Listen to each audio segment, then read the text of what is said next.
Bienvenidos a esta cita especial con el programa de Rebobinando, el cual hoy vamos a dedicar a una de las personas de nuestro pueblo que nos ha dejado hace unos días. Les hablo de Paco Calonge, o más conocido por todos como Paquito Calonge, como así lo llamaba su gran familia de la banda de música filarmónica Beethoven. Perteneciente a una de las sagas familiares más conocidas en nuestro pueblo, como son las de los Tablas. Además, muchos lo recordarán aún por su trabajo que él desarrollaba en el Banco Central y que él decía que había estado trabajando desde la base hasta llegar a un alto cargo dentro del mismo. Además de ser componente, como al principio decía, de nuestra banda de música, músico de número, y además también en muchas ocasiones fue director suplente de la misma. Ha participado en un montón de zarzuelas, en un montón de conciertos dentro de lo que es la labor de la banda de música, y además formó varias pequeñas agrupaciones musicales que amenizaban nuestros carnavales y nuestras fiestas en Campo de Cristana y en algunos pueblos de alrededor. También perteneció a la junta directiva de nuestra patrona, la Santísima Virgen de Cristana. Esta casa, Manchacentro Televisión Cristana, en el año 2021 lo entrevistó para dar a conocer su vida dentro del programa Esta es su historia. Y hoy, precisamente, como homenaje a Paquito Calonge, les vamos a volver a recordar ese programa, esa entrevista que emitimos. Vamos con ella.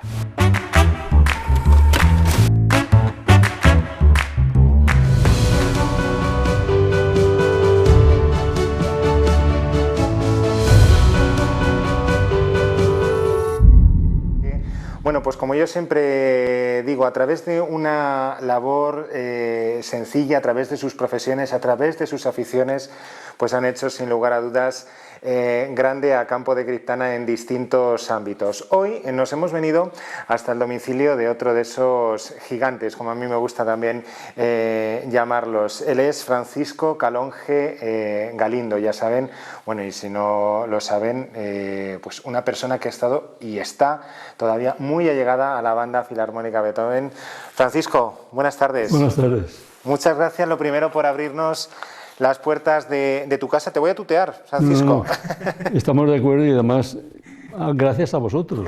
Bueno, como ya les decía, él es otro gigante de nuestro pueblo relacionado con la cultura, relacionado sobre todo con la música, pero como ahora observaremos también relacionados con otros ámbitos y otras facetas.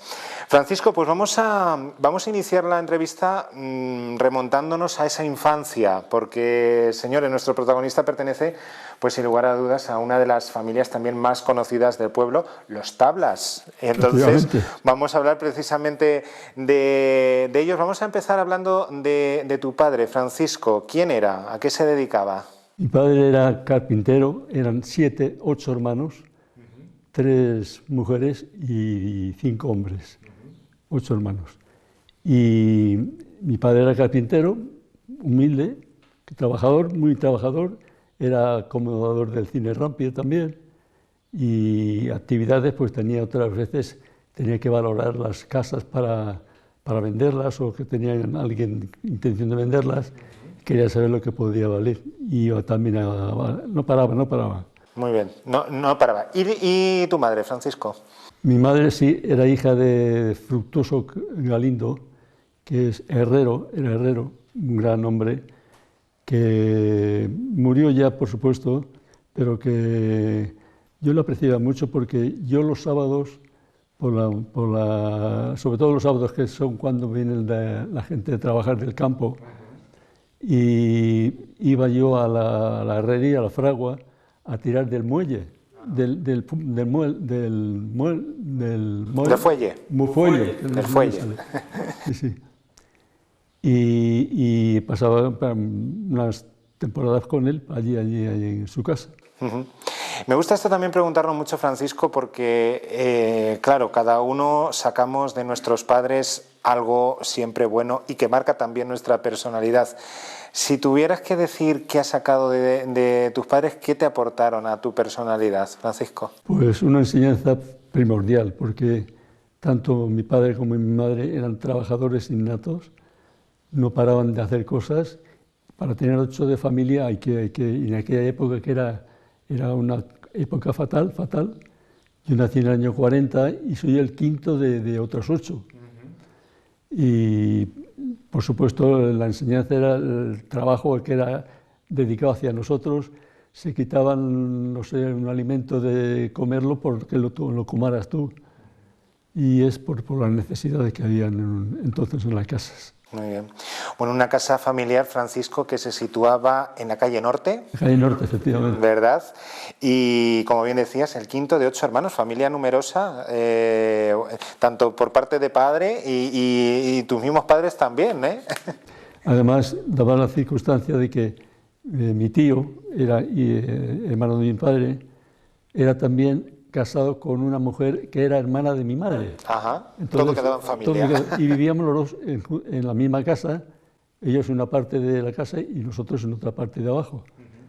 Y mucha gente cuando se preguntaba, oye, ¿tú eres hijo de Juan José o de Ramón? Y ya había que ir con los titubeos porque nos veían siempre juntos, ellos trabajando juntos y era una familia muy querida y muy trabajadora. Eso sí. Francisco, ¿se situaba allí precisamente en la calle Norte esa primera carpintería de tu padre? Sí, esa es la primera carpintería porque esa era una casa que venía de su padre. De mi abuelo se la cedió a ellos, a los dos, y ya de allí no salieron tampoco. Y yo hasta los 12 años, luego ya nos bajamos a la calle de Cervantes, que fue cuando yo ya me explayé un poco más cerca del mundo. A las famosas 4 esquinas, a la esquina de tablas, como se solía llamar. Es ahí, Francisco, donde pues aprendes también un poquito el oficio relacionado con la carpintería, ¿verdad? Yo fui al colegio, a las escuelas, con don Florentino Iser, que era tío mío, además, porque estaba casado con una hermana de mi madre. Por desgracia murió la mujer y ya... Pero vamos, íbamos toda la familia. Los hermanos, todos íbamos, el mayor iba allá, el segundo también, se juntaban los dos. Luego ya al final el mayor se iba y se quedaba el otro y venía otro, o sea que siempre era continuado por los hermanos. Igual que tenemos una prenda que la apreciamos mucho, por ejemplo, y pasaba de un hermano a otro. De generación en generación. Bueno, era precisamente la escuela del Palomar, sí, Francisco, donde estudiaste. Sí. Ese era el único estudio que yo realicé. Hombre, luego particularmente traté de formarme más y lo logré. Vamos, creo que lo logré. Un chico estudioso, ¿no? Pues la verdad es que no paro yo de trabajar y de estudiar. Yo tenía la ventaja, no sé si era porque tenía cariño a mi tío, pero cuando nos explicaba a la gente cualquier problema, cualquier cosa, yo no necesitaba estudiarlo, me quedaba enseguida con él. Era un hombre magistral, era un encanto de persona, rígido, tenía que ser rígido, porque para dominar era un colegio, además, era desde primero hasta que te ibas. O sea que tenía que pasar, es unitaria, y tenía que pasar los alumnos pues todo el tiempo por sus manos. Y ya digo, enseñando. Bueno, y Francisco era uno de esos alumnos aplicados, porque siempre estaba situado en las partes de delante de la clase, ¿verdad? Donde se situaban aquellas personas que sobresalían. No, la verdad es que tuve suerte, porque él nos ponía siempre como en círculo, y él se queda en un lado para explicarnos y diciendo lo que dice. Y siempre colocaba delante a los los primeros en la fila, los colocaba sabiendo cuáles eran los que habían acertado o estaban más, y yo pocas veces salía de la primera fila. De verdad, tenía suerte, o me quedaba con las enseñanzas de mi tío, pero era un encanto. Muy buenos recuerdos de él y además que ha vivido mucho tiempo, ¿verdad? Murió con 97 años y lo enterraron aquí en Quintana. Y era curioso porque tenía la cara como si no tuviera una arruga en la vida, con 97 años. Se cuidaba mucho, era un hombre muy señor, y cuando se ponía serio, ¿eh? Y no distinguía en que íbamos los sobrinos o no íbamos los sobrinos. Pasamos todos por falta de orden en la clase, pues a lo mejor lo que hacíamos es alterarnos un poco y entonces ya venía la mala... Las malas formas, ¿no? Que también las existían. Como bien comentaba Francisco, unos años de infancia, Francisco, marcados evidentemente por la época de posguerra, años de carestía, años de necesidad, años en los que, bueno, pues tuviste incluso que combinar esos estudios con trabajar también, con intentar aportar a la casa, ¿verdad? Sin lugar a dudas, porque éramos, ya digo, 8, y 8, pues, hombre, cuando a lo mejor no había nacido alguno de ellos, pues los últimos, pero éramos de trabajadores, veníamos del colegio, y lo primero que decían, pásate con padre que está trabajando y le ayudas, lo que sea. Y nos pasábamos, veníamos del colegio y nos pasábamos. La ventaja es que en la misma casa es donde tenía el taller, y pasábamos a ayudarle a lo que hiciera falta.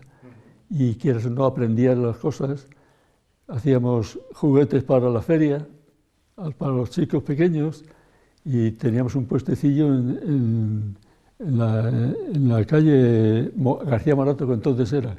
Luego nos pasamos allá abajo, a la calle de la estación.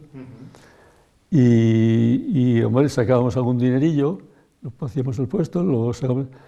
¿Qué pasa? Que luego a lo mejor el dinerillo, pues, no... Algo repercutía en ti, pero la mayoría decías, esto para comprarte una camisa, comprarte unos zapatos o para lo que sea. Como cuando ahora vas a vendimiar y dices, esto ya es para lo que venga a posteriori, ¿verdad? lo que tenga que comprar. Fue quizá, pues, el hecho, porque como decíamos, Paco era muy buen estudiante, pero claro, el hecho de tener que aportar a la casa lo que hizo que, pues, dejara los estudios, ¿no, Paco? Bueno, con 12 años me terminé del colegio y ya me quedé trabajando en el taller, porque la verdad es que los medios no permitían ir a estudiar ni dedicarte a ello porque había otras cosas que atender.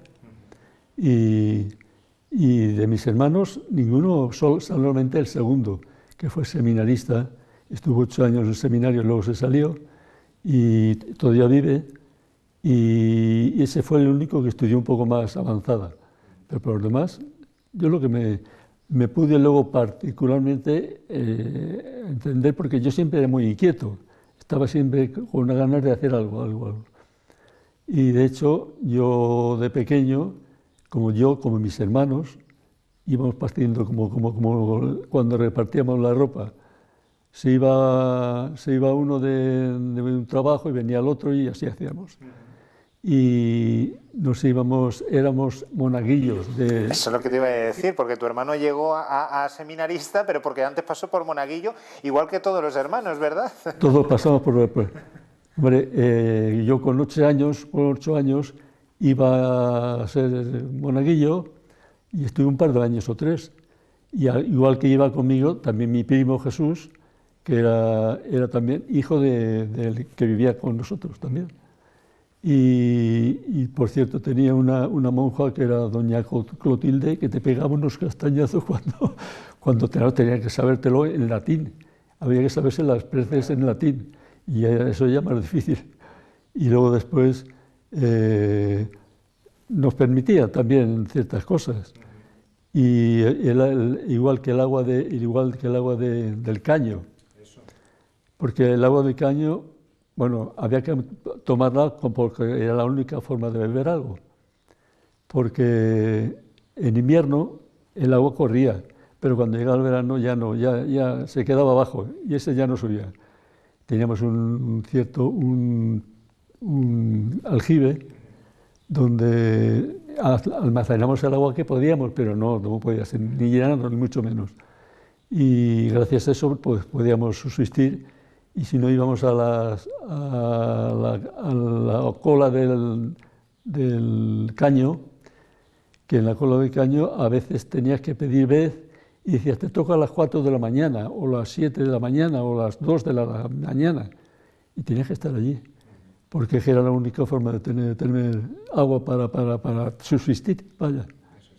Yo creo de todas maneras, Paco, pues que aunque eran épocas complicadas, yo creo que se hacía de la necesidad virtud y se vivía también de manera feliz dentro de lo que había, ¿verdad?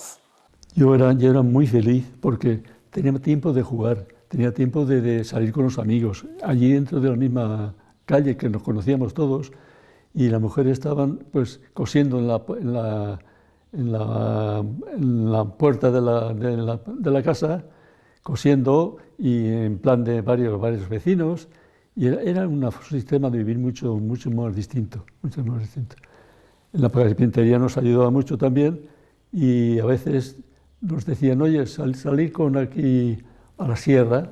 La sierra era donde no está, donde está ahora San Pedro, pero antes no estaba San Pedro. Y dice, llevaros el cordero, teníamos 2 corderos, y le dábamos para pasearlos por allí, que comieran lo que pudieran. Y hacíamos eso. Se hacía todo, como estarán observando, era de todo.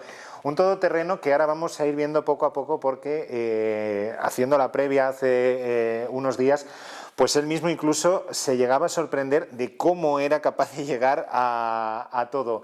Vamos ya a situarnos con 15 años, porque precisamente a la edad de 15 años, Paco, entras en el Banco Central, ¿no? Efectivamente. Coméntanos un poco cómo es llegar allí y por qué. Pues, hombre, yo cuando terminé el colegio, yo siempre me busqué un profesor que fue Paco Moratalla, que daba clases a la gente, y a mí me dio contabilidad, cosas sobre todo lo que me hacía falta para acceder a un puesto donde quería yo estar. Y gracias a eso me formé. Y con 15 años, bueno, antes de los 15 años, nos inscribimos varios, por lo menos 10 o 12 íbamos, y cuando hubiera oposiciones, que nos llamaran para estar allí y hacerlas. Y nos llamaron una vez para ir a Ciudad Real. En Ciudad Real nos llamaron, y fuimos a hacer la oposición, los 10 o 12 que íbamos en el tren, porque la mayoría en tren, porque no había posibilidad de otra cosa. Y luego después nos vinimos para Quintana, ya después, una vez que hicimos los ejercicios, el día 17, o el día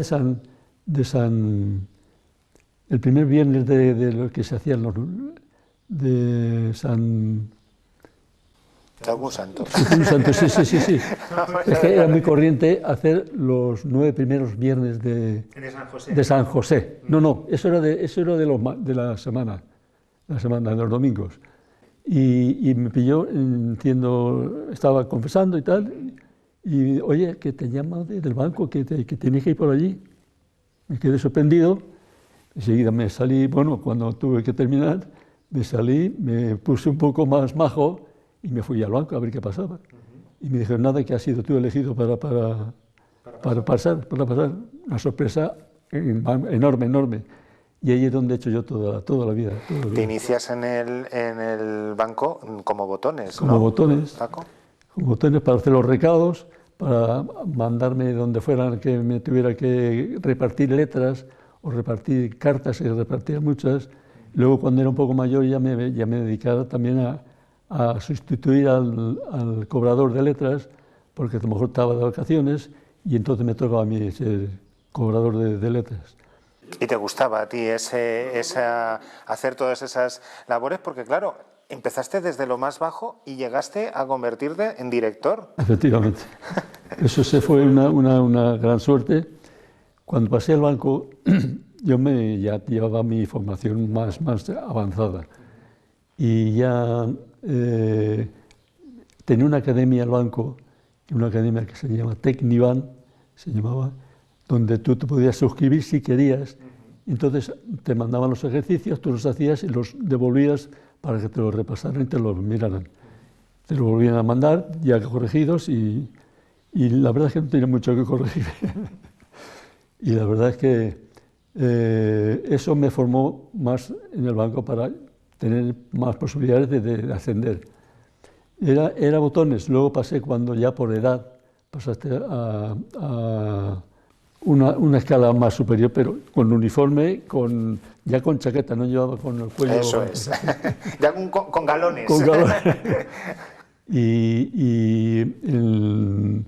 Durante ese tiempo yo trabajaba ya un poco más, ya hacía cosas más dentro de la oficina y hubo un momento que ya me dijeron, oye, que hay oposiciones para oficial segundo. Pasamos de ordenanza, que era lo que yo era entonces, ordenanza, pues a oficial segundo, que era lo inmediato. Y bueno, pues sí, quiero ir, claro. Fuimos también yo creo que fue a Ciudad Real también, o a Madrid, ya no me acuerdo. Fuimos a hacer los exámenes y cuando vine, al poco tiempo, viene ya una carta de Madrid diciendo que era aprobado, pero me habían pasado a oficial primero. Me brincaron oficial segundo y me pasaron a oficial primero. Entonces ya respiraba respiraba ya bien, porque todo mi andar tenía consecuencias y que iba adelante. Muy bien. ¿Y la proposición para director cuándo llega? Pues esa llegó, eso fue en el año 88. 88. En el año 88 yo era también de la banda de música, que ahora hablaremos de ello también. Hablaremos, eso es. Yo era, vamos, músico y trabajaba en el banco. Me daban vacaciones, me permitían, a lo mejor, alguna vez que había que ir a un pueblo, a veces te permitían, si no había mucho que hacer, pues iba con la banda. Era combinar la afición musical con el trabajo, pero estábamos hablando, a director llega en el año 88 esa propuesta, ¿no?, para hacerse cargo de... Pues el director de zona, que era un tal Rivas, es hermano de uno que está por aquí también trabajando.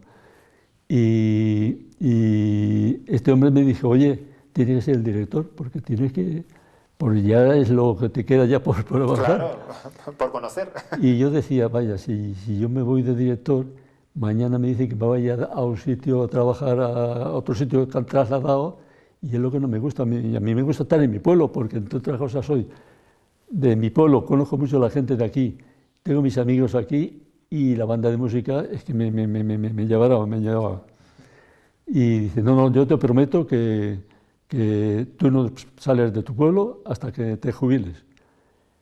Así fue, pero resulta que este hombre se murió antes de yo terminar mi oficio. Y entonces pensaba que en un momento me podían llamar, pero no me quedaron llamar nunca.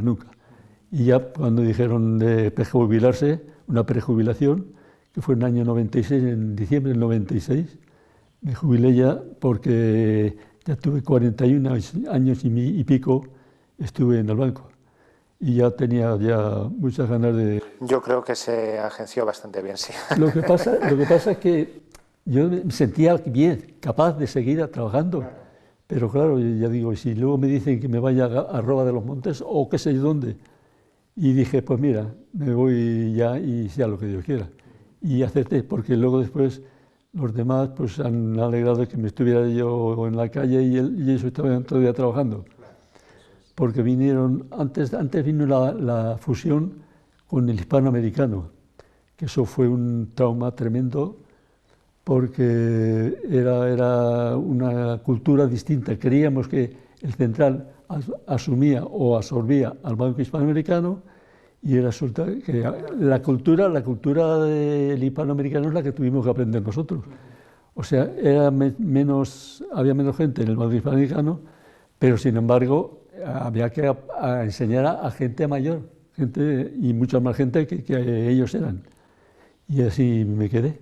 Pues así 41 años al frente logra una prejubilación que le va a venir pues de perlas a Paco, porque va a hacer lo que verdaderamente le gusta, que vamos a pasar precisamente del trabajo a la afición, bueno, a una afición que yo casi lo veo como una devoción, que es la música. Vamos a ver cómo surge esa afición por la música. Pues esa afición por la música, bueno, es que mis padres eran músicos, mis abuelos eran músicos, mis hermanos músicos, claro, y cuando iban mis hermanos, porque eran mayores que yo, iban a la clase, pues tenían que cantar una canción y ella ya me la sabía, porque de oírla tanto que a veces repetir ellos, me quedaba yo, me la sabía de memoria, ya casi. Total que antes de yo terminar con el banco, yo empecé ya a justificar la forma real los estudios. Y Falín fue uno de los que me empujó a que Falín se ve que tenía en la cabeza, siempre tenía algo en la cabeza, y era para formar una escuela de música, y que en principio no era oficial, pero había que empezar por algo. Fuisteis los promotores de ello, de esa escuela de música primigenia aquí en el pueblo. Sí, esa la formamos, pues, Falín, el primero. Estaba también Maribel Beltrán, estaba Maripaz Ludeña y estaba yo, los cuatro. Y anduvimos ligeros haciendo documentaciones, haciendo resúmenes y visitando a los pueblos de aquí al cerca para decirles que íbamos a hacer una academia. Y total que fue un éxito la academia. Empezamos en donde está ahora mismo el Palomar, pero que entonces no era ni mucho menos lo como está ahora. Llovía y te mojabas por todos lados y ahora era una pena y pasamos frío, pero vamos, que no son momentos de quejarse porque digo, era en pros de que eso un día funcionara ya regalado. Y ya empezamos ya yendo a Madrid. Yo empecé a Madrid en la calle,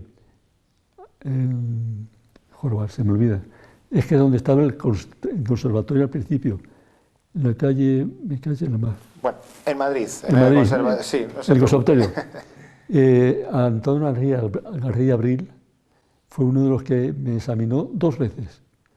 Y me dio unas, claro, si llevábamos la mitad de la música ya aprendida. Claro. Es que además con referentes, y perdona que te corte, Paco, como maestro Angulo, pues es que llevamos también mucha tralla, ¿no? No, joder, mucho aprendido. Claro, es que con 8 años, con 7 años estaba ya yendo con mis hermanos a la música de la academia. El solfeo. Solfeo, en principio solfeo. Luego ya empezó el instrumento cuando iba ya un poco adelantado y Paco Calonge, que se llama como yo, pero hermano de Falín, ese era profesor de la escuela de música de la academia y el maestro de la música, y era también Falín, era también profesor, y ya ahí ya aprendí yo, pero sobre todo ir a Madrid fue por iniciativa. Yo quería hacer ya algo más porque no me quería, pero me imponía el banco. Imponía el banco porque claro, yo me debía al banco, que era lo que me daba de comer. Pero vamos, tuve la suerte de que íbamos a Madrid y a buscar horarios para que te coincidiera con solfeo, que te coincidiera con otras materias, porque tenías armonía, tenías conjunto instrumental, tenías muchas materias. ¿Tu instrumento cuál era, Paco? Clarinete.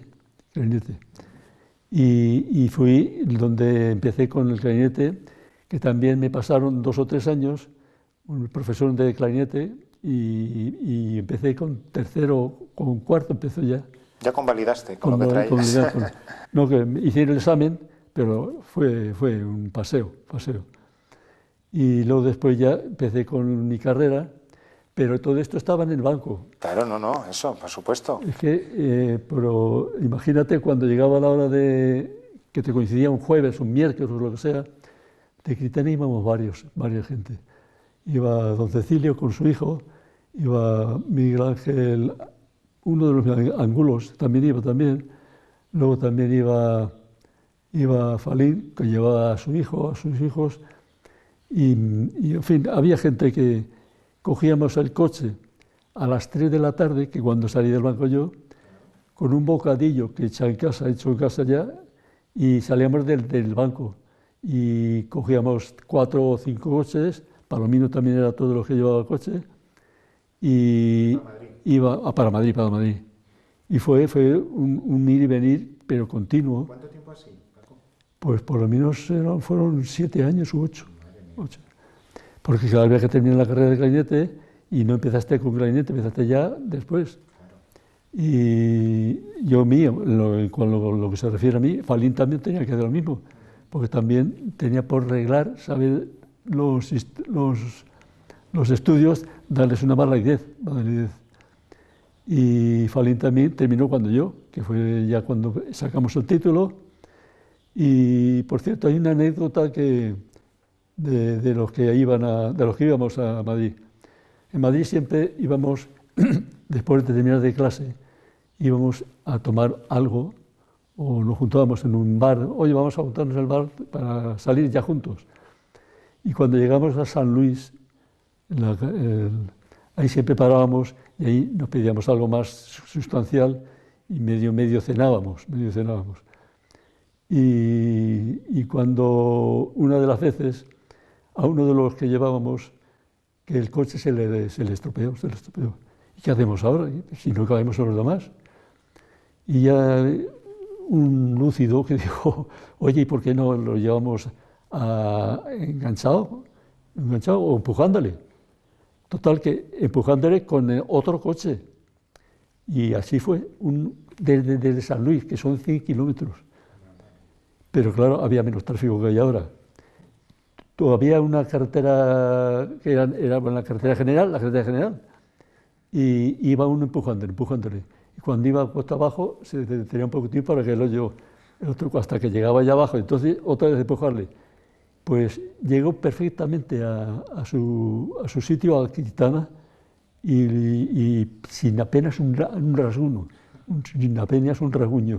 que fue don Cecilio el que lo llevaba. Y Palomino llevaba el coche que era el suyo. 7 años así era, como yo decía, devoción por la música, con Falín, como bien estás comentando, con muchos compañeros y también con miembros, claro, de esa Filarmónica Beethoven, porque vamos a hablar también de la Filarmónica Beethoven, porque, señores, Paco sigue siendo un miembro activo de la Filarmónica Beethoven, que, bueno, pues eres uno ya pues, de los más veteranos. Ahora mismo soy el más veterano, ahora mismo el más, porque Miguel Ángel Angulo se ha retirado pues hace 3 meses o algo así, y ha dicho que tiene 87 años. Es que échale narices. Yo tengo 81, pero vamos... Que no va mal la cosa, no va mal la cosa. Bueno, la Filarmónica Beethoven, ¿cuándo ingresas a la Filarmónica? Pues entré con 12 años. Con 12 años también. El día de Santa Cecilia, el 12 de noviembre, el 22 de noviembre, mejor dicho, y fue cuando salí con la banda de música. Para nosotros era una gozada. Un día bonito, claro, porque esos Santa Cecilia será, sin lugar a dudas, días importantes. Se celebraban esos días y además no había que hay que pasarlo al domingo, no, se celebraba el mismo día. Luego ya pasaron la moda de que había que pasarlo al domingo siguiente o anterior. Y eso era la benevolencia de los conciertos de verano, de, qué sé yo, conciertos de verano que los dábamos en el kiosco de la plaza. Pero en la plaza había que llevar cada cual su silla. Y si era un concierto uno y a los 2 días había un santo, otra vez la silla llevada y a tu casa, otra vez con la silla. Era la que había. El instrumento y la silla. Y la gorra casi. Y la gorra. Bueno, y has comentado que con Falín erais casi uña y carne. Estabas muy ligado precisamente a él, ¿no, Paco? Era primo segundo, pero vamos, teníamos un afecto y un respeto uno al otro fantástico. Y yo me he dejado llevar porque él tenía interés porque yo le servía para dar clases también, en clarinete, y dar clases de solfeo cuando daba, al principio empezaba por el solfeo nada más. Y el vínculo ha sido siempre, en la banda también. Y cuando íbamos de mayos, alguna vez de los mayores, que íbamos con Porrero o con San Juan, Herencia, el de la tuba, con Paco, con Ovidio, con Miguel Ángel Angulo, con José María Beltrán, un regimiento. Un regimiento, sí. Pero qué bien tocaba la gente, con qué respeto, con unas variaciones que se hacían fantásticas. Yo de Paco aprendí mucho, porque Paco era el clarinete que tocaba y fue del que me... en los mayos hay unas variaciones que me las aprendí de memoria de que las escuchaba de ellas, que los hacía fantásticas. Bueno, muy bien. Un sonido, una sonoridad y un respeto, había silencio. Pues eso fue un disfrute con Falín. Y luego después también Falín se acordó de nosotros cuando la comisión de festejos... Que enseguida vamos a hablar de ello, pero antes vamos a seguir un poquito con la música porque, señores, es que Paco también pues tuvo sus orquestillas, ¿verdad? Que vamos a hablar de la época de las orquestas, porque si decía, bueno, yo es que salía de trabajar y me iba a estudiar, o salía de trabajar y me iba a la coral, que hablaremos también de la coral ahora, salía de trabajar y me iba a tocar con una orquesta, bien con la Orquesta Ritmo, con Script Callon, con Rocafloan, vamos, háblanos de ese tiempo. De ahí viene mi pregunta, Paco, ¿y tú hacías eso, todas las cosas? ¿Es posible que te diera tiempo a hacer eso? Me quedaba yo mismo admirado, pero mira... Teníamos la Orquesta Ritmo, esa era la que tenía más importancia porque era mayor y era una buena orquesta. Que el otro día viendo la fotografía, de los 11 que éramos más o menos, solamente vivo yo, el resto ha muerto. La verdad es que yo era el más joven, porque yo entré más joven. Pero sí, teníamos actividades y carnaval, los carnavales era una gozada. Nos acostábamos a las 4 o las 5 de la mañana, a la madrugada, y al día siguiente tenías que trabajar en el banco. Y por la tarde casi te daba tiempo a dormir, pero muy poco. Y así los 3 días que duraba carnaval. Y mucha gente. También yo empecé con el saxofón, ahí tocaba el saxofón. Porque es fácil para que todo el clarinete coger el saxofón, lo puede asumir muy bien. Y donde cogí yo primera vez el saxofón fue en un carnaval que fuimos los amigos, don Cecilio, con mi hermano José María... La pandilla. La pandilla, a un carnaval a Arenales. Y ahí empecé a tocar el saxofón. Y bien, pues me acostumbré a él y ya cuando... Llevadero, ¿verdad? Llevadero. No, es que realmente el instrumento del saxofón se puede asimilar mejor. Que tiene sus problemas también, pero no pisas una llave y no tienes que tapar ningún agujero. Y sin embargo, el clarinete tienes que tapar todos los agujeros. Luego después tiene una doble función, que el clarinete tiene decimos la llave octava, y es la 12ª, porque le das a la llave esa y con las mismas posiciones sale la octava. Yo es que con la música me pierdo, desde luego yo envidio a los músicos porque sin lugar a dudas sois, yo creo, pues gente también muy extraordinaria porque con la música. ¿Script Callon qué era? Script Callon pues era una cuadrilla de amigos que nos formamos, era la época de aquella de los Platters, que eran los 5 latinos que cantaban fenomenal. Y dijimos, vamos a formar un algo así. Y había uno que trabajaba en Alcázar, pero que decía, venga, vamos a mi casa. Y ahí siempre nos invitaba a una cosa, pero no sé por qué. Y íbamos a su casa y allí ensayábamos y lo que hiciera falta. Pues estaba Escribano Calonge, ¿verdad? Calonge y Escribano Calonge y Script Callon, sí. Yo creo que Escribano Calonge. No había más apellidos, lo que había más apellidos era... En Rocafloan, ahora lo vamos a ver enseguida. Pues esa fue la orquesta que formamos, que hacíamos siempre obras de teatro y luego después al final hacíamos fin de fiesta y tocábamos y cantaba alguien y tocábamos la orquesta de Script Callon. Mi primo Antonio era el batería, José María mi hermano, José María mi hermano con la trompeta y más gente. Es que Angulo también se venía una vez también, porque Angulo, el pequeño Isidoro, luego se hizo la carrera de magisterio y se fue a Madrid y estuvo allí.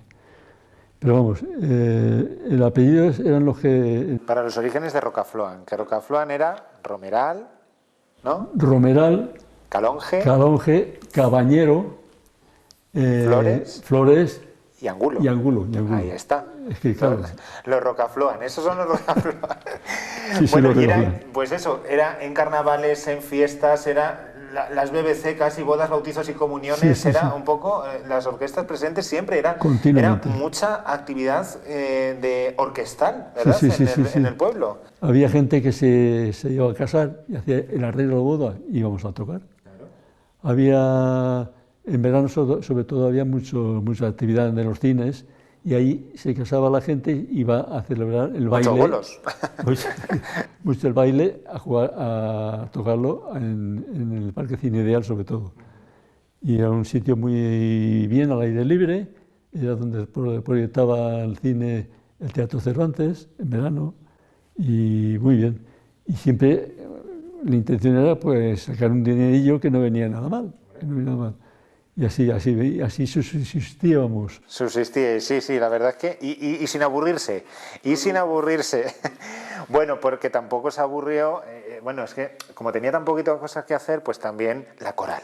La coral Santa Cecilia también forma parte de la vida de Paco, porque mucho tiempo también formando parte de la coral, ¿no, Paco? La coral Santa Cecilia la formamos nosotros, claro. Falín, sobre todo. También. Y sobre todo los músicos que cantábamos a veces, porque quieras o no es una facilidad de aprender las partituras. Pero Falín, cuando llegaba la hora de ensayar, pues a lo mejor él se cogía las sopranos, que son más altas, yo cogía las contraltos, que son las más bajas, y los otros músicos que eran, pues hacían los de bajo y los tenores. Y había alguno que sabía música y ya lo decían así.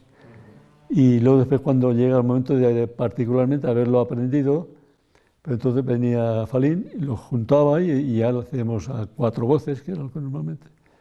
Y tuvimos mucha actividad también, mucha actividad. Luego vinieron, dentro de la música, vino también la celebración de las zarzuelas. Claro, eso también es importante porque todas las Santa Cecilias prácticamente había una zarzuela, ¿no? Todas. Entonces, sí, antes yo era miembro de la coral y cantaba, pues nada más cantar. Cantaba con todos. Y la primera que fue una que salía un padre pero no me acuerdo cómo era el título, no me acuerdo, que yo hacía de hermano, no sé, un nombre tenía, y tenía que cantar un poquito y ya cantaba. Y luego después vinimos también con la que cantaba Juasan, que es tenor, y eso era para tenor. Era una de las jotas de... Es que realmente... Pues mira, Gigantes y Cabezudos, esta fue la que hice de la coral. Y Juan San, como era tenor, le venía muy bien, pero Juan San, ya zarzuelas de tenor ya no había muchas que... Entonces, la primera que hice yo fue la de Soto del Parral, que fue la primera que digo yo, pero yo no voy a dar de sí, pues me picó y la hice. Después está Don Manolito, otra. La sonata en la fama de Tartanero, otra. A ver, si quieres te lo voy diciendo yo. Pues es que no porque veo aquí bien. es que, claro, tenemos poquita luz, pero no... está la antología de la zarzuela. Sí, también, ¿vale? hacíamos de vez en cuando. La Revoltosa. La Revoltosa, que fue también, la hice yo, la hicimos Maribel y yo, que éramos la pareja, que en ese caso funcionaba. La mítica La Rosa del Azafrán. La Rosa del Azafrán, claro, esa era. Es además, y yendo a otros pueblos incluso a ponerla, ¿verdad? Sí, fuimos a Tomilloso, fuimos a Alcázar, sí, la poníamos. Y La Rosa del Azafrán es que es nuestra zarzuela, es nuestra... Es la manchega. Incluso íbamos a la Solana, que ahí tienen una celebración de zarzuelas, siguen haciendo todavía. Y hubo un año en que se ve que le fallaba el solista y me dijeron a mí que si quería yo serlo. Y Paco para allá, ¿no? No, pero no pude ir. No pudo ser. Porque en ese momento no estaba yo bien de salud. Entonces tuve que decir que no, pero lo sentí mucho porque me gustaba. Y luego después vienen más. Viene más El huésped del sevillano. El huésped del sevillano. También La linda tapada. La linda tapada. La parranda. La parranda, eso lo canto Murcia. Esa de la que lucía mucho cantarla. Mucho. La calesera. La calesera también. El bateo. El año pasado por agua. Los gavilanes. Los gavilanes. La corte del faraón. La corte del faraón fue ya cuando ya no estaba yo, porque estaba convaleciente de mí. Y Katiuska. Katiuska también la... Y la última fue esa de los gavilanes.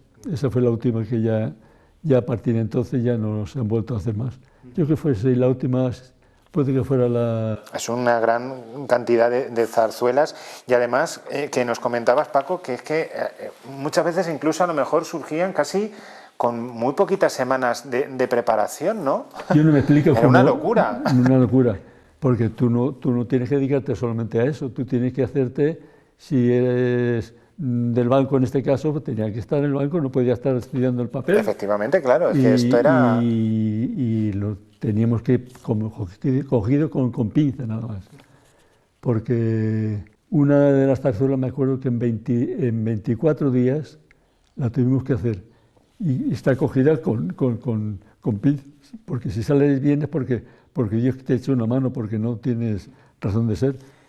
¿Qué zarzuela, Paco, recuerdas con más ilusión o que más te gustó de las que has hecho? Pues he hecho Katiuska, me encantó, La Rosa del Azafrán. Sí. Katiuska me encantó. ¿Y quizá Los Gavilanes? Los Gavilanes también, por ser la última que fuera. Muy bien, Los Gavilanes me encantó, y a pesar de que era un poco contra la actitud de yo, Sí. pero sin embargo me enganchó y lo hizo bien.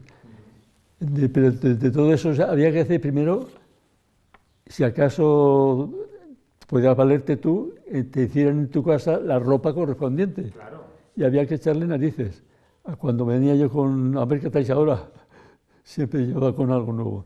Y algunas veces nos íbamos también a Madrid y al Cornejo. Ahí íbamos y cogíamos algunas cosas que eran ya más difíciles de conseguir hacerlas.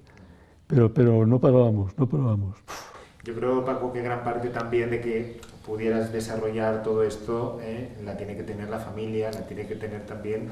Pues tener una mujer que como tú bien decías, venía con, pues ahora me tengo que hacer esto, ahora me tienes que hacer lo otro, y aquí estaba, ¿verdad? No, y aquí la ventaja es que mi mujer trabajaba en el tema este. Claro. Mi abuela, o sea, la suegra, también hacía cosas que cosía muy bien. Y la abuela también hacía cosas, porque interveníamos todos para que saliera un poco. Y si tenías que hacerte tú 4 cosas, porque el personaje requería cambiar de vez en cuando, no así, porque los que intervienen muchas veces son de siempre igual, cantando, pero que para hacer el personaje tenía que vestirte de forma distinta. Y era algunas, le digo, en 24 días se hizo.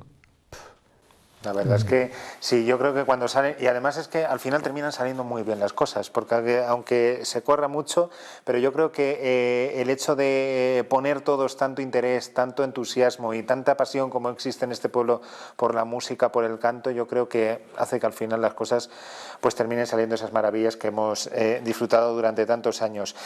Vamos a ir terminando, Paco, porque nos queda todavía 2 cosillas por ver, porque has hecho referencia a la comisión de fiestas, donde, bueno, pues también evidentemente unido a Falín, pues también entras en la comisión de fiestas y a formar parte, pues eso, de hacer actos festivos para tu pueblo y darle mucho a la cabeza, ¿verdad? Sí, mucho a la cabeza, hay muchas reuniones e incluso sin dinero, claro, porque el ayuntamiento no ponía nada.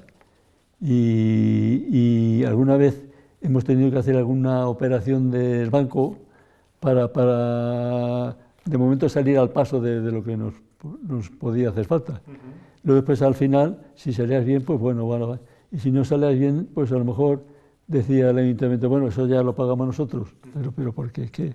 Volvemos a lo de siempre, casi hay que, de eso, del ingenio, de la creatividad, de no tener nada, a darle tanto vueltas al coco y que salgan pues cosas pues muy importantes, porque durante esos años de comisión de fiestas salieron adelante muchos proyectos y muy interesantes, ¿verdad? Muchos proyectos muy trabajados también, y no fallaba nada porque nos poníamos mucho interés, cada uno se repartía unos cometidos y salían las cosas porque nos empeñábamos en ello, vaya. Y entre tanta amalgama, pues también de la hermandad de la Virgen de Criptana. También, ¿verdad? Don Gregorio dijo, pues Paco, que tiene pocas cosas que hacer, ¿verdad? Joder, pues de la hermandad estuve pues 4 o 5 años, o 6 años estuvimos. Nos eligió don Gregorio Bermejo a dedo, no hubo que decir, a Nazario fue uno, Cesario Guillén fue otro, yo fui otro, y yo creo que había, Benja también fue otro de los llamados, y era presidente entonces don Demetrio Cabañero. Y para decirle que no a don Gregorio, Mira, ¿verdad? mira, uf. Una bonita experiencia esa también en la Muy hermandad bonita, de la muy patrona. bonita, sí, porque había mucha armonía entre los demás y, hombre, siempre había gente que tenía más disposición, más tiempo, o tenía facultades para subirse encima de unas andas y formar todo lo que lleva consigo. Todo lo que se Sí, formaba, sí, sí. claro. Y yo era de los que tenía buen subir y bajar porque podía hacerlo, y muchas veces oye Paco, tú estás ahí, o vete arriba y mira eso. Sí, siempre había algo. No sé qué. Bueno, y como yo decía, Paco hoy en día sigue muy activo. Bueno, se me ha olvidado también un poco comentar lo que tenemos aquí que nos rodea, todos estos reconocimientos que ha ido recibiendo Paco también, pues por su trayectoria, ligada sobre todo a la música, que ha sido su pasión, sigue siendo su pasión, su devoción, ese Quijote que le entregaba el ayuntamiento, coincidiendo precisamente con la presentación de Criptana es Música en el Auditorio Nacional de Madrid. Bueno, vemos aquí como muchos reconocimientos porque, claro, toda una vida ligado a la música y que sigue hoy estando en activo en la Filarmónica, como yo digo, y también, bueno, dirigiendo el coro de la residencia de ancianos. Eso es actualmente. Actualmente, eso es. Hemos estado de vacaciones, pero yo creo sí, que ha ya sido está unas vacaciones un poco obligadas, pero ya parece ser que ya vamos a empezar otra vez, pues no ¿no? me extraña que me digan, oye, mañana ensayo. Pues sí, porque, hombre, siempre es una obra, quiero que no es para sacar dinero, porque ni mucho menos, nada. Pero colaborar para que la gente sea un poco más feliz dentro de su problema que tenga, y yo creo que es una obra que me satisface hacerla. Que es muy importante. Y no paras tampoco, Paco, porque te ha dicho el médico que hay que estar activo y tú estás... ¿Cuánto caminas a lo largo del día? Pues todos los días, pues 4 kilómetros, no es que sea mucho, pero es que estoy un poco limitado, y hago mi gimnasia todos los días. Deporte, yo también hago deporte. Yo he jugado al tenis, pero tenía tiempo de jugar al tenis. Después, ya que terminamos con el tenis, con don Damaso, que era cuando teníamos el pique allí, y ahora juego al golf. En Alcázar hay un pequeño campo de golf, y voy cuando... Ahora no voy porque estoy a ver si me recupero un poco. Y además, que muy a gusto. Con tus hermanos sales también al campo, ¿verdad? Todos los días cojo a mis hermanos. Hoy no he salido porque tenía que hacer esto. Claro, sí. Nos ha guardado hoy el día. Sí, nos vamos sobre todo a la zona de los lagos, lagunas que hay ahí de Salicor. Veíamos ver las grullas que vienen, que en formación, que es un espectáculo precioso. Vienen todas en formación, y hay además 500, por decir algo, 500 o 1000. Una vez es un encanto. Y eso es lo que... Y disfrutando de la vida, ¿verdad, Paco? ¿Qué es lo que hay que hacer ahora? Es que yo no sé estar parado. Yo en casa yo hago muchas cosas, porque no en vano yo aprendí la carpintería en los años de estar allí, y de ver a mis padres, y hago en casa muchas cosas, muchas cosas.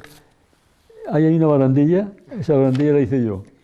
Y que nos dice que muchas cosas con mucha más calidad que las de Ikea. Sí.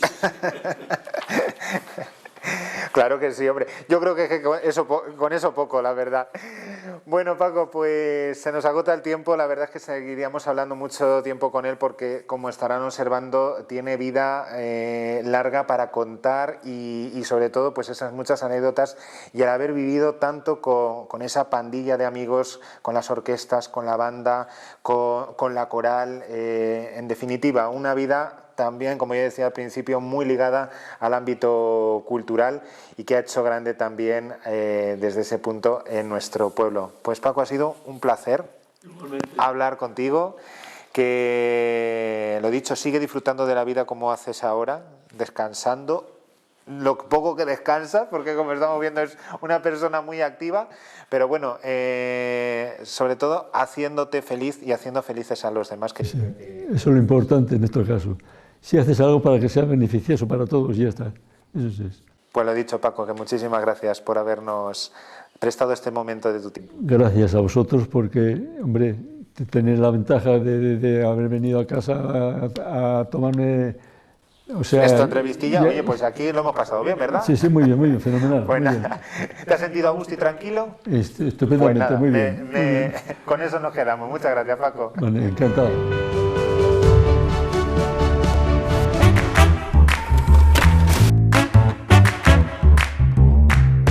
Y no quiero terminar este especial de Rebobinando sin recordar también a otra de las personas que nos ha dejado hace muy poco, como el José María Manzaneque, compañero de los medios de comunicación, exactamente en la prensa y en la radio, con el periódico ya desaparecido semanario Canfali y en la radio con Radio Canfali, redactor en la primera y su director, y también en la radio locutor y redactor. A él se le deben también las primeras retransmisiones radiofónicas de nuestra Semana Santa, unas retransmisiones que se hacían el viernes por la mañana desde la calle Convento. Y también, ya mirándonos un poco a la televisión, la primera crónica en prensa del nacimiento de esta casa de Cristana Televisión en noviembre de 1990. Aparte de su trabajo, también fue, dentro de sus hobbies, que le gustaba mucho el aeromodelismo, pues fue vicepresidente del Club de Aeromodelismo de Alcázar de San Juan, que en el año 1992 vino a esta casa, a la televisión local, a presentarlo para que todo el mundo lo conociera. En esos años, además, colaboró con esta casa en los primeros programas que se hacían, tanto en deportes, en cosas de ocio, en cosas de periodismo. Vamos a ver ahora unas pequeñas imágenes sobre todo esto. A los últimos años, ya una vez jubilado, pues dedicó su tiempo pues a la defensa del agua y sobre todo del acuífero 23. Fue una de las personas que le hablaba claro sobre cómo había que gestionar todos estos recursos. Presentó además un libro hace unos pocos años sobre este tema de pozos, manantiales y el acuífero de la comarca de Alcázar de San Juan. Bien, pues sirvan estas pequeñas líneas como homenaje a José María Manzaneque, igual que hacíamos antes con Francisco Calonge, y nuestro más sincero abrazo a las familias de uno y de otro desde este programa de Rebobinando. Vamos a ver unas poquitas imágenes ya como despedida en homenaje a José María Manzaneque.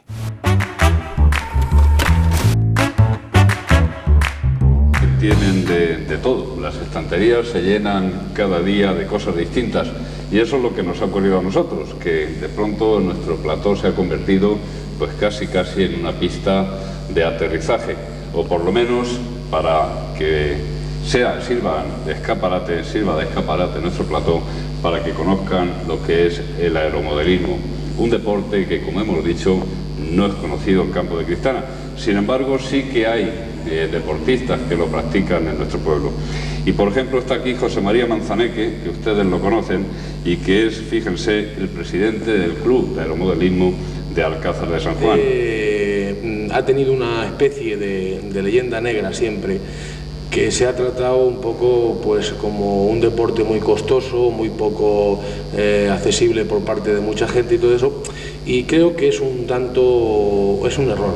Yo diría que es un error total el considerar el aeromodelismo un deporte elitista, ni mucho menos.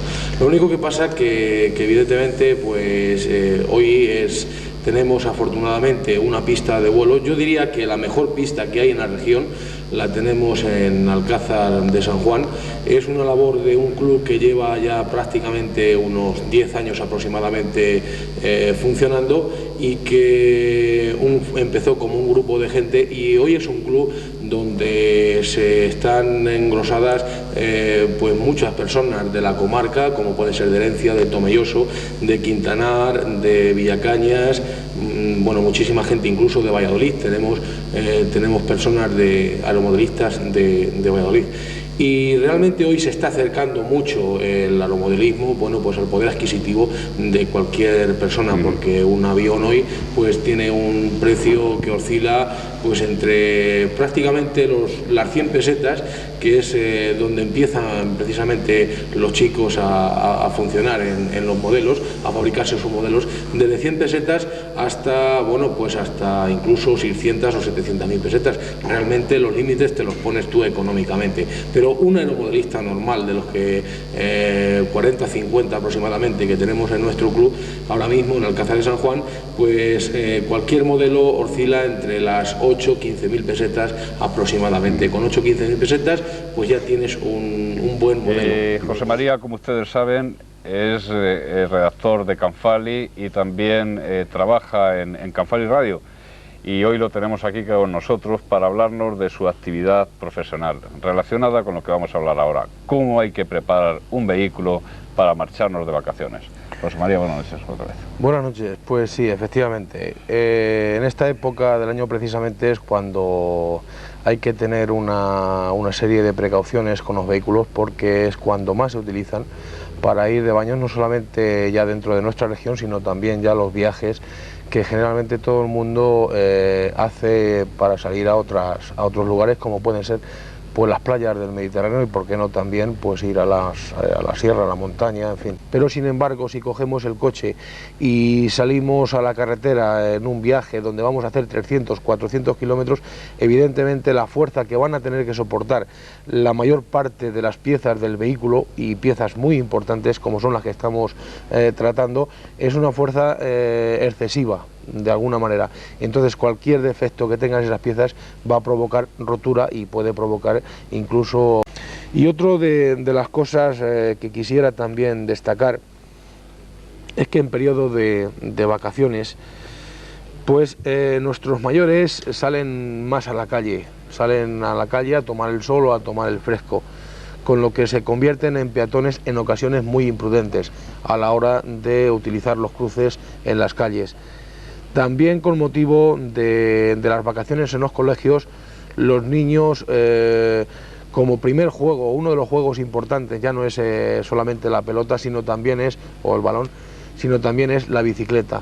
Hay que tener un extremo cuidado con los chavales, porque con sus juegos, cuando se juntan 2 o 3 chavales, con sus juegos en cuadrilla, lógicamente, no advierten el peligro que realmente hoy hay en las calles y hay en las carreteras, y en ocasiones pues se pueden cruzar y provocar un accidente, y en ocasiones pues desgraciadamente tragedias, precisamente por eso, porque no son conscientes del peligro que hoy hay en las calles.